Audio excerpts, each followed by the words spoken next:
अध्यात्म के प्रति एक रुझान तो बहुत ही था जब छोटे से थे तब, लेकिन कभी ये नहीं सोचा था कि हम इस आलम में आ जाएंगे कि हम एक दिन संत बन जाएंगे, ऐसे भगवे कपड़े को धारण करेंगे। हम्म। हम तो जैसे अभी पॉडकास्ट के पहले आप बता रहे थे, वैसे हमने भी यही सोच रखा था कि एक अच्छी मेडिकल लाइफ जिएंगे, अच्छे खूब सारे डॉलर्स कमाएंगे, खूब सारे बिजनेस करेंगे, और एक अच्छी, आई वॉज वेरी एम्बिशियस, मुझे कुछ बड़ा पहले से करना था। हम्म।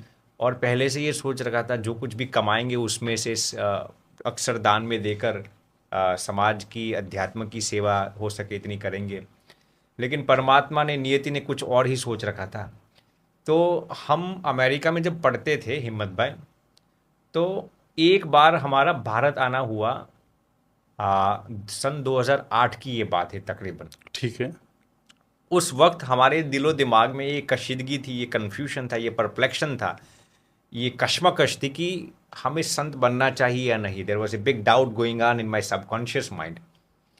तो उस वक्त हम भारत आए थे और 2008 में हम हमारे गुजरात में हमने कई तीर्थाटन किए, कई हम्म। तीर्थ स्थलों के दर्शन किए। और गुजरात में एक बहुत ही प्रचलित, बहुत ही पवित्र स्थान है जिसका नाम है Shyamala ji. It is I think in north Gujarat के आसपास ही है। भगवान श्री कृष्ण का बहुत ही सुंदर पुरातन मंदिर है श्यामला जी का। हम्म। तो हमने सोचा कि एक दिन भगवान, वो बहुत ही प्रासादिक और पुरातन मंदिर है, तो हमने सोचा कि श्यामला जी में हम दर्शन के लिए जाए। तो एक दिन सुबह घर से गाड़ी में जा रहे थे, हम भारत आए थे एक महीने के लिए, क्रिसमस ब्रेक थी हमारी, अमेरिका से, शिकागो से आए थे और श्यामला जी की ओर प्रस्थान कर रहे थे हम। और रास्ते में उस दिन सुबह हमें बहुत, उस वक्त तो उम्र भी बहुत छोटी थी, हालांकि अभी भी छोटी ही है, लेकिन तो भूख बहुत लगी क्या थी। क्या उम्र थी उस? उस वक्त शायद हमारी उम्र होगी, तकरीबन मैं अंदाज़न लगा रहा हूँ 23-24 साल, अंदाज़न। ठीक है। तो हम जा रहे थे और भूख बहुत लगी थी हिम्मत भाई। तो रास्ते में हमने, वो जो भैया थे हमारे साथ, उनको कहा कि यार भूख बहुत लगी। अब हम होटल का, तो बाहर का भोजन पहले से नहीं ले रहे थे। तो हमने सोचा कि कोई मंदिर, देवस्थल आ जाए, कोई पवित्र प्रसाद मिल जाए तो थोड़ी भूख भी संतुष्टि हो जाए, थोड़ा फ्रेश भी हो जाए, क्योंकि भारतीय गाड़ियों में ट्रैवलिंग करने से हम इतने परिचित नहीं थे और यहाँ बहुत थकान भी लग रहा था। तो फिर हम जा रहे थे, रास्ते में भैया को मैंने कहा कोई मंदिर आ जाए तो गाड़ी रोक देना, लेकिन कई समय तक कोई मंदिर ही नहीं आ रहा था।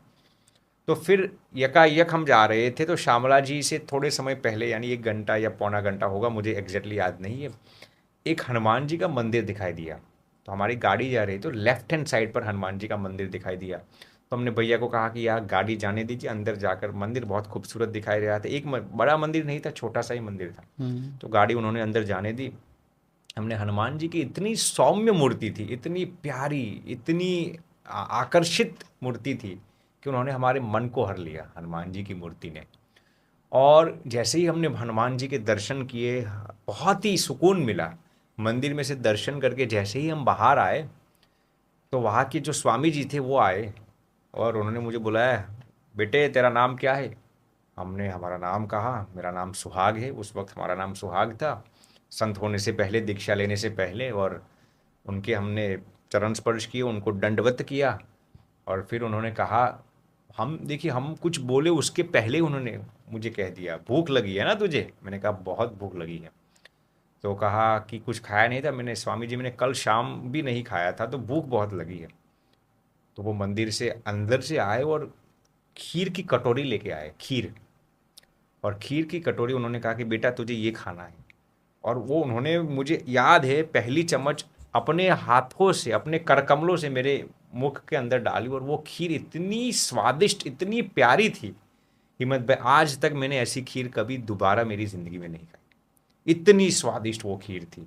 भूख भी बहुत लगी थी, केसर बेसर सब डाला हुआ था। और एक कटोरी हमने खा ली। हमने कहा बस स्वामी जी बहुत हो गया है। स्वामी जी ने कहा कि नहीं, दूसरी कटोरी तुझे खानी पड़ेगी। सिर पर हाथ रखते, जैसे एक माँ अपने बेटे को दुलार करती है, प्रेम देती है, वैसे उन्होंने दूसरी कटोरी, वैसे 3 कटोरी हमें खीर की खिला दी। संतुष्ट हो गए, बहुत ही प्रसन्नता हो गई, मन में इतना आह्लाद हो गया। फिर उन्होंने मुझे कहा कि बेटा, मैं जानता हूँ तेरे दिमाग में अभी कौन सा कन्फ्यूजन चल रहा है। मैंने तो कुछ बोला नहीं। उन्होंने कहा कि तू संत बनना चाहता है ना? मैंने कुछ बोला नहीं। कहा तू भले ही छिपाता हो, मुझे मालूम है तू संत बनना चाहता है। उन्होंने कहा कि तेरा भाग्य मेडिकल फील्ड में नहीं है, तेरा भाग्य बिजनेसमैन बनने में नहीं है, तेरा भाग्य ये सब में नहीं है, तुझे संत ही बनना है हिम्मत भाई। मैंने कहा कि लेकिन आप कैसे कैसे जानते ये हैं? हाँ जानते हैं हाँ कि हाँ। मेरे दिल में ये कशीदगी, ये कश्मकश, ये कन्फ्यूजन है? उन्होंने कहा तेरे तुझे संत ही बनना है। फिर उन्होंने एक एक करके मेरी जो पुरातन इवेंट्स थी, पैस मैंने अभी तक जो घटनाएं मेरे जीवन में बनी थी, उन्होंने सब एक एक करके बोलते गए कि इस साल पहले तेरे जीवन में ऐसा कुछ हुआ था। मैंने कहा हुआ था। इतने साल पहले तुम्हारे जीवन में ऐसा कुछ हुआ था। हमने कहा हुआ था। फिर उन्होंने कहा कि तुम्हें संत बनना है और परमात्मा ने ये सुनिश्चित किया है तुम्हारे द्वारा हजारों लाखों लोगों के जीवन में बहुत सकारात्मक तब्दीली आएगी। लोग सद्मार्ग पर प्रेरित होंगे, लोग अपने व्यसन छोड़ेंगे, भगवत मार्ग पर अग्रसर होंगे। लेकिन उन्होंने वार्निंग दी मुझे कि संत होने के बाद थोड़े समय के लिए तुम्हारे जीवन में संघर्ष भी बहुत आएंगे, तुम्हारे जीवन में किल्लतें, दिक्कतें, कठिनाइयाँ भी आएंगी। उन सबको सकारात्मक रूप से भगवत आश्रय लेकर तुझे प्रेम से उन सबको सहना है। फिर एक दिन ऐसा आएगा कि तुम्हारे पीछे लाखों लोग पागल बनेंगे। मैंने कहा स्वामी जी हमें ऐसे आशीर्वाद नहीं चाहिए, आप हमें इतना आशीर्वाद दे दीजिए कि हम इसी जन्म में भगवत साक्षात्कार कर सके और भगवत प्राप्ति कर सके, यही एक हमारा मकसद है जीवन जीवन जीने का। उन्होंने कहा कि वो तो भगवत कृपा से सब होगा, लेकिन तुम्हारे द्वारा हजारों लाखों लोगों का कल्याण भी होगा। फिर उन्होंने इतना कहकर फिर कहा कि अब तू जा सकता है। आधे घंटे तक हम उस मंदिर के परिसर में बैठे थे। फिर हम भगवान श्यामला जी के हमने दर्शन किए। इतनी सौम्य मुखाकृति भगवान श्यामला जी के हमने कई बार दर्शन किए थे, लेकिन इस बार दर्शन करने में जो आह्लाद आ रहा था ना, इतनी मुखाकृति सौम्य मुस्कुराहट दे रही थी भगवान श्यामला जी की, बहुत बहुत आनंद आ गया। हम आधे घंटे तक, उस वक्त तो हमारी उम्र छोटी थी, आधे घंटे तक लगातार हम भगवान श्यामलिया जी की आंख से आंख मिलाकर मनोमन बात करते रहे।